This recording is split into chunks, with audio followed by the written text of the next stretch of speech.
प्रिय भक्तगण, आज हम आपको एक कथा का श्रवण करा रहे हैं जो सुनने मात्र से आपके जीवन में सुख, संपत्ति और धन की वर्षा होगी। तो चलिए कथा को प्रारंभ करते हैं। भगवान शिव कहते हैं, आपकी सफलता आपके घर में सुख, शांति और खुशी प्रदान करती है, हमेशा स्वस्थ रखता है, आपको दुनिया की सभी खुशियां देता है और आपको इस दुनिया का सबसे सुखद इंसान बनाने का कारण भी बनता है। फिर भगवान शिव माता पार्वती को कहते हैं, आज की कहानी में मैं आपको सुनाने जा रहा हूँ। इस कहानी में पूरी दुनिया का ज्ञान है, पूरी दुनिया का समाधान है, इसलिए यह कहानी आपको अंत तक जरूर देखनी और सुननी चाहिए। अगर आप यह कहानी सुन रहे हैं तो पूरा सुने। इस कथा को आधा अधूरा छोड़कर जाने की गलती मत करिएगा, क्योंकि इस पवित्र कथा को पूरा सुनने से मनचाहा फल की प्राप्ति होगी। इसलिए इस कथा को पूरा सुने। आप शिव भक्त हैं तो भोलेनाथ का अनादर ना करें। बहुत समय पहले की एक कहानी है। एक छोटे से नगर में एक धनी सेठ रहता था। उसके पास सब कुछ था। उसकी जिंदगी बहुत आसान थी। वह बहुत सारी सफलताओं को हासिल कर चुका था और अपने व्यापार में भी काफी समृद्धि प्राप्त कर रहा था। उसके पिताजी ने उसे कुछ बहुत महत्वपूर्ण बातें सिखाई थीं, जैसे कि नियमितता का पालन करना और सच्चाई में रहना। उसने ये बातें अपनी जिंदगी में अमल में लाई और उसने कभी भी हार नहीं मानी। उसका व्यापार हमेशा बढ़ता रहा और उसका जीवन बहुत ही सुखमय बना रहा। लेकिन फिर अचानक उसकी जिंदगी में मुश्किलें आने लगीं। उसका समय खत्म हो रहा था। अब वह जानता है कि उसकी मृत्यु नजदीक है। अब उसे लगता है कि वह अपने बेटे को जिंदगी को सही तरीके से जीने के लिए उसे कुछ करना होगा। उसकी मृत्यु कभी भी हो सकती है और वह जानता था कि उसका बेटा बहुत भोला है, बहुत नादान है, उसे अभी दुनियादारी की समझ नहीं है। इसलिए उसने अपने बेटे को अपने पास बुलाया और अपने बेटे से कहता है कि बेटा, मैंने अपने पिताजी से कुछ बातें सीखी थी और उन्हीं बातों को मैंने अपने जीवन में उतारा है। उन्हीं के अनुसरण की वजह से आज मैं अपने जीवन में इतना सफल हूँ, अपना जीवन सुख से बिता रहा हूँ। उन्हीं बातों की वजह से आज मैं इतना सुखी हूँ, संतुष्ट हूँ और इतना धनवान हूँ। ना ही कभी मुझे कोई बीमारी हुई और ना ही मुझे कभी कोई धन की कमी हुई।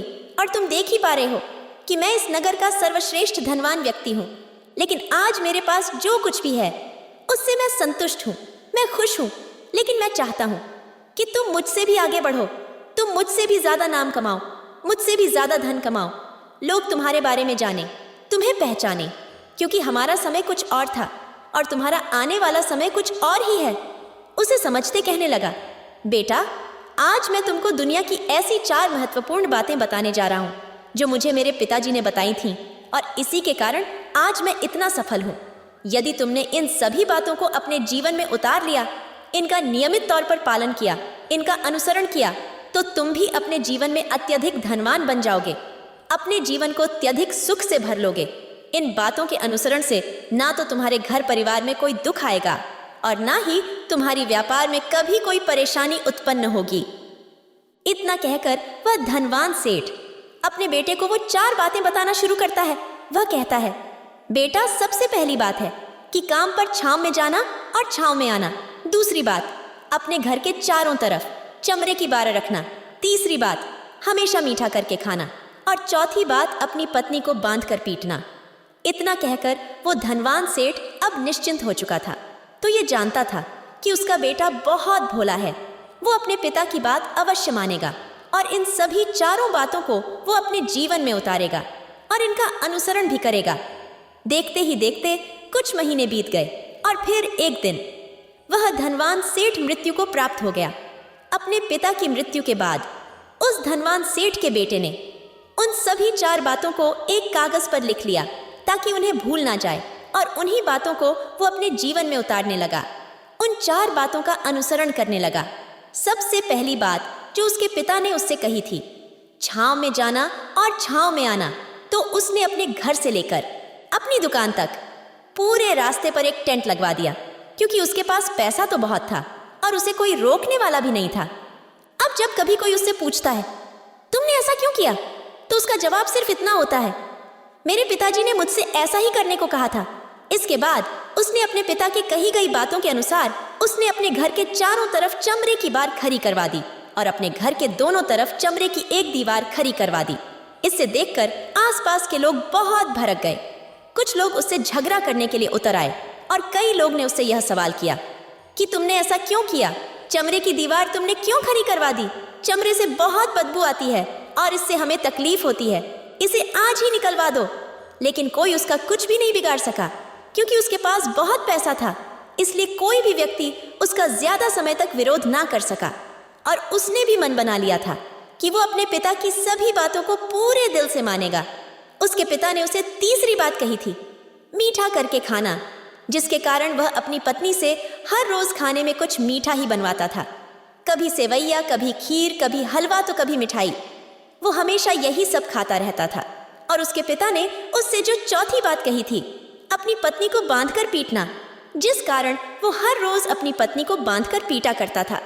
ऐसे ही कई दिन बीत गए और देखते ही देखते अब वो सेठ के बेटे का जीवन धीरे धीरे बर्बाद होने लगा था, क्योंकि उसने अपने पिताजी की सारी बातों को गलत समझ लिया था और वह उसकी बातों का अनुसरण कर रहा था। धीरे धीरे उसका व्यापार बहुत बड़ा हो गया था, लेकिन अब वह कम होने लगा था। उसके पास ग्राहकों की संख्या में कमी होने लगी थी, क्योंकि जब उसका मन करता तब वह दुकान पर जाता और जब नहीं करता तो वह घर लौट आता। उसको अपने पिताजी के व्यापार में रुचि नहीं थी, जिसके कारण सभी ग्राहक अब उससे नाराज हो गए थे। सभी ग्राहक एक एक करके दुकान छोड़कर चले गए थे। इससे उसका पूरा व्यापार ठप हो गया था, जिस व्यापार को खड़ा करने में उसके पिताजी ने बहुत मेहनत की थी।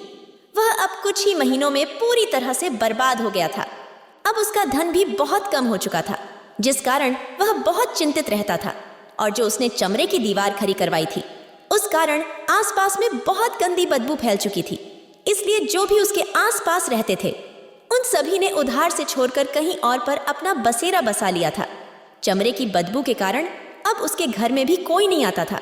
यहाँ तक कि उसके मित्र और उसके रिश्तेदार भी नहीं आते थे। वे उस घर में आने से कतराते थे, लेकिन अब भी उसे यह समझ नहीं आ रहा था कि आखिर ये सब हो क्यों रहा है। वह बहुत परेशान रहने लगा था और वहाँ हमेशा मीठा भोजन किया करता था, जिस कारण उसका वजन बहुत ज्यादा बियाच चुका था और मोटापे के कारण उसके शरीर में ना जाने कितनी सारी बीमारियों ने अपना घर बना लिया था। आए दिन अब उसके घर पर वेद आने लगे थे। इन्हीं कारणों से अब उसका पैसा भी इन चीजों में बर्बाद होने लगा था। और उसने अपने पिताजी की जो चौथी बात थी, उसने अपनी पत्नी को बांधकर पीटा। इसके कारण उसकी पत्नी नाराज हो गई और उसका घर छोड़कर मायके लौट गई। उसने अपनी पत्नी को मनाने के लिए बहुत कोशिश की, लेकिन उसकी पत्नी नहीं मानी। और वो रहती भी क्यों, जो उसे बेवजह ही बांधकर पीटता था। अब उस सेठ के बेटे का पूरा जीवन बर्बाद हो गया था। न उसका पास व्यापार बचा, न ही धन और न ही पत्नी रही। रिश्तेदारों का साथ भी न था, जो पैसों के लिए उसके चारों ओर घूमते थे। और अब उसका स्वास्थ्य भी ठीक नहीं रहा था, जिसके कारण वह बहुत चिंतित रहने लगा था। उसे यह सब समझ ही नहीं आ रहा था कि ऐसा क्यों हो रहा है, और इन सभी बातों को लेकर वो बहुत परेशान रहता और वो मन ही मन अपने पिताजी को कोसा करता था। वह कहता था कि पिताजी, आपने तो मेरा पूरा जीवन बर्बाद कर दिया। आपकी उन 4 बातों के कारण आज मुझसे मेरा सब कुछ छिन चुका है।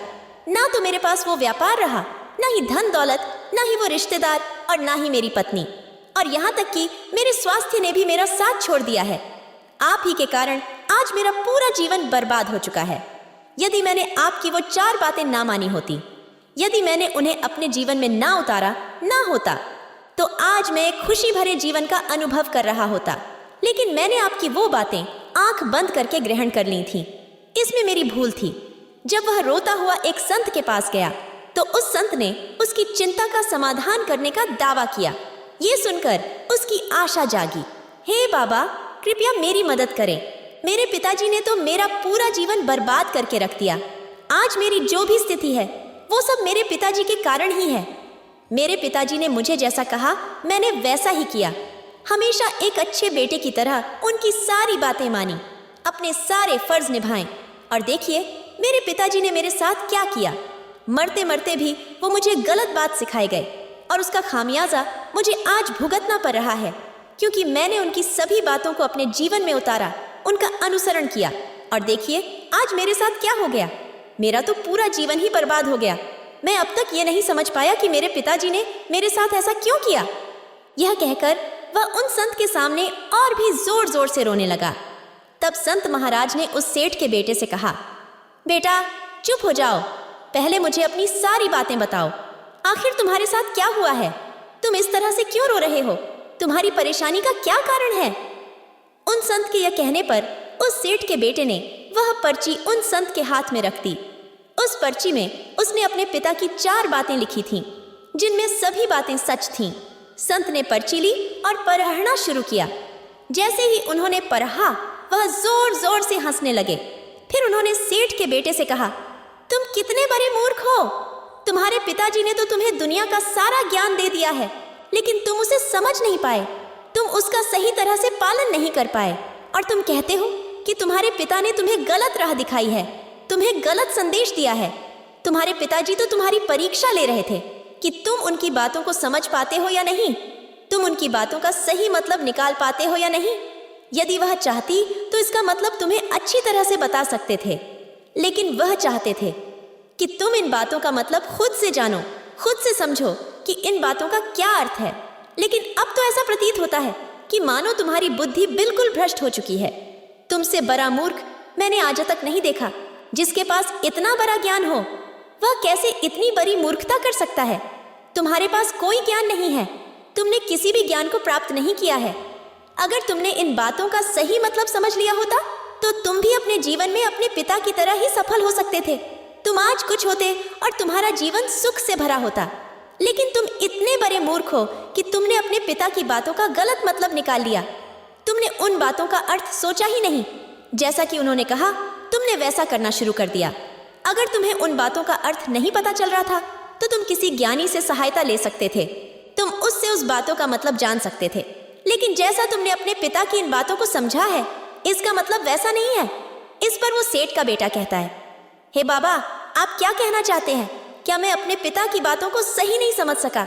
और वैसे भी इसमें समझने लायक है ही क्या? उन्होंने तो सब कुछ साफ साफ ही बताया था और मैंने उन्हें अपने जीवन में उसी तरह से उतार लिया।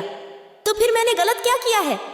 इसमें संत एक बार फिर मुस्कुराए और उस सेठ के बेटे से कहने लगे कि बेटा, ये जो बातें लिखी गई है, इन बातों के पीछे एक गहरा अर्थ है जिससे तुम समझ नहीं पाए। इसलिए तुमने यह मूर्खता कर दी है और इसी वजह से तुमने अपना पूरा जीवन बर्बाद कर लिया है। लेकिन अब भी कुछ नहीं बिगड़ा है। तुम्हारे पास अब भी बहुत समय है।